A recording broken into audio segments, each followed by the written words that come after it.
Salut à toi et bienvenue dans ce nouvel épisode. Aujourd'hui, on va parler d'objectifs et aujourd'hui, j'ai un nouvel objectif. Tu l'as vu dans le titre, tu l'as vu en vignette. Je te parle aujourd'hui du Tamron 28-75.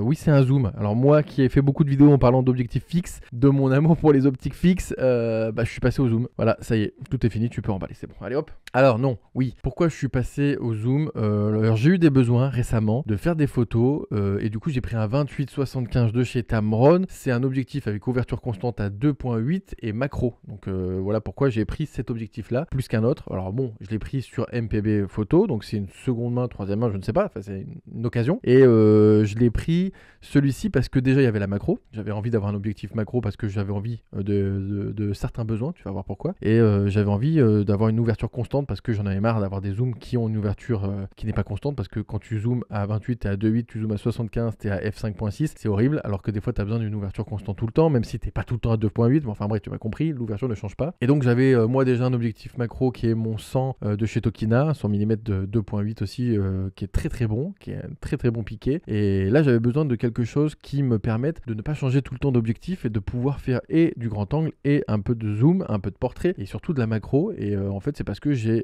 commencé un petit peu à faire des photos culinaires en fait dans certains restaurants proches de mon entourage, enfin proches de là où j'habite, pour pouvoir leur proposer des photos et moi avoir des photos en fait culinaires pour mon book parce que j'ai envie de changer un petit peu, j'ai envie d'ouvrir un peu mes horizons. J'ai toujours aimé la photo de bouffe, j'ai toujours un peu fait un peu pour le magazine Koi entre autres où j'en ai déjà fait. J'ai beaucoup apprécié ça et j'avais envie de me relancer un peu dedans et donc du coup chez moi j'ai pas forcément toute la vaisselle qu'il faut et le talent qu'il faut pour faire de la nourriture comme ça. Donc du coup je me suis dit pourquoi pas ne pas le proposer aux restaurateurs qui sont autour de moi. Ça leur fait des photos pour leur réseau et moi ça me fait des photos pour mes réseaux. Donc tu as dû très certainement voir les 3 dernières photos que j'ai fait qui ont été prises dans un brunch juste à côté de chez moi. Et du coup en fait ça me permet de faire d'autres photos et j'avais besoin donc d'une optique qui me permette et de faire de la photo par exemple d'ambiance au 28 mm par exemple dans une salle et aussi de faire des close-up de plat donc au 75 et donc forcément donc avec la fonction macro qui donc me permet d'être au plus près du plat et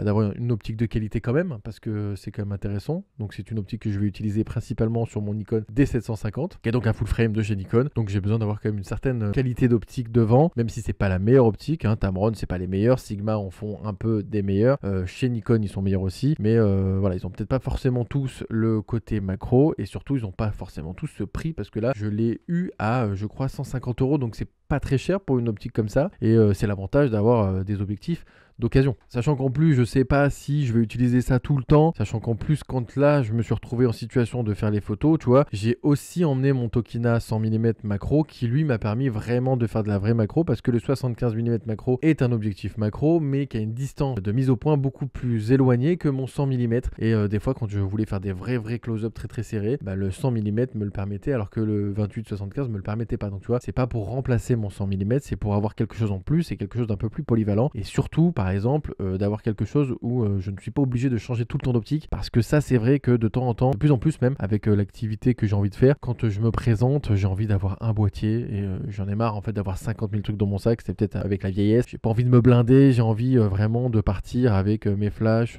et mon boîtier dans le sac et que ça tienne dans un seul sac, en une seule valise. Je te ferai une vidéo sur la valise que j'utilise. J'ai une pellicase généralement pour mes flashs quand je vais faire des photos de skate, mais là quand je vais faire des photos autres j'utilise une autre valise en fait, plus exactement un insert dans une valise classique et ça me permet en fait de n'avoir qu'un seul et même sac parce que moi j'ai encore des flashs sur batterie externe et ça prend de la place. Donc avant d'avoir les moyens de tout changer, avant de passer peut-être au full LED 100%, bien que pour passer au full LED 100% il faut avoir des LED assez puissants, donc je préfère rester au flash pour l'instant. Je suis plus à l'aise avec le flash moi personnellement, mais voilà, il me fallait une optique polyvalente et donc je suis passé au zoom. Oui, ça y est, même si comme je viens de te le dire, le 100 mm, le 35 mm que j'ai aussi sont des optiques fixes et elles restent quand même dans mon sac parce que des fois j'aime bien rester quand même à l'optique fixe, sachant que les optiques fixes que j'ai moi c'est pas des ultra haut de gamme non plus mais c'est pas des bas de gamme non plus, c'est quand même des bonnes gammes et c'est surtout qu'en fait je les connais bien en fait, si tu veux, je connais bien l'angle, je sais pertinemment la distance de mise au point, je m'y suis habitué avec le temps. Et là le 28-75, tu vois, des fois j'ai eu un petit peu du tâtonnement, un peu des fois je cherchais un peu la distance, donc des fois c'était un petit peu pas forcément hyper fluide. Mais l'avantage c'est que avec une optique tu peux faire et des plans larges et des plans serrés et c'est vraiment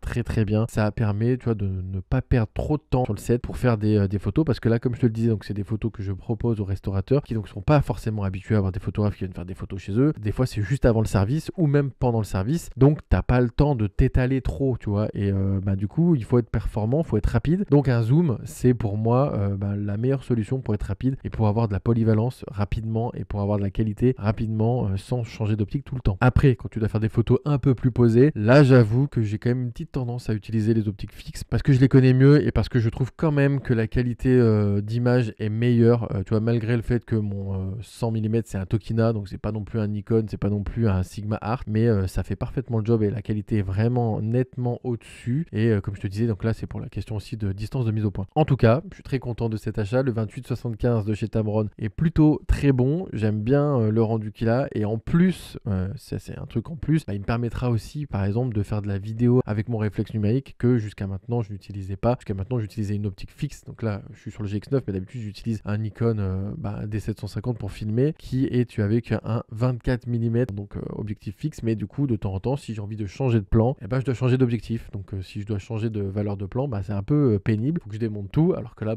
tu as juste à tourner la bague et du coup tu fais ton changement de focale, ce qui est plutôt intéressant de temps en temps. Donc non, j'arrête pas les optiques fixes, non, je continue d'utiliser les objectifs fixes. Je trouve que c'est assez intéressant de voir un peu, de changer un peu et de changer un peu son mindset, comme disent les Amerlocs. Ça me permet en fait de changer un peu ta façon de travailler et je trouve que c'est vachement intéressant. En tout cas, moi, changer et passer sur ce zoom, ça m'a permis d'être un peu plus polyvalent et d'être un peu plus rapide sur ma façon de travailler, même si c'est une façon différente de travailler au zoom qu'avec une optique fixe et c'est un peu challengeant un peu, hein. Donc je trouve ça super intéressant. Je te conseille de le faire, c'est vraiment cool parce que du coup ça permet de faire des images que tu n'aurais pas forcément eu l'occasion de faire avec une optique fixe, parce que surtout quand tu les connais d'avant, parce que tu te limites un peu à ce que tu sais faire, peut-être des fois tu changes pas trop, alors que là du coup tu te forces à changer et je trouve c'est super intéressant. En tout cas moi ça m'a permis de changer un peu et de faire des plans que j'aurais pas eu l'occasion de faire et pas l'habitude de faire avec mes optiques fixes. Voilà, c'est tout pour cet épisode, j'espère qu'il t'aura plu. N'hésite pas à faire ton retour en commentaire. On se dit à très bientôt pour une prochaine vidéo. Si tu as besoin de matos comme d'habitude, je te laisse faire un tour dans les liens qui sont en description, qui sont des liens affiliés sur le site Digiphoto. Pareil, tu peux faire des dons sur Tipeee, tout ça. Bref, tu connais la chanson. Je te laisse ici. Je te dis à très bientôt donc pour une prochaine vidéo qui parlera forcément de photos ou de vidéos, argentiques et ou numériques. Toujours pas le problème sur cette chaîne. D'ici là, sur faire des photos ou des vidéos. Puis salut.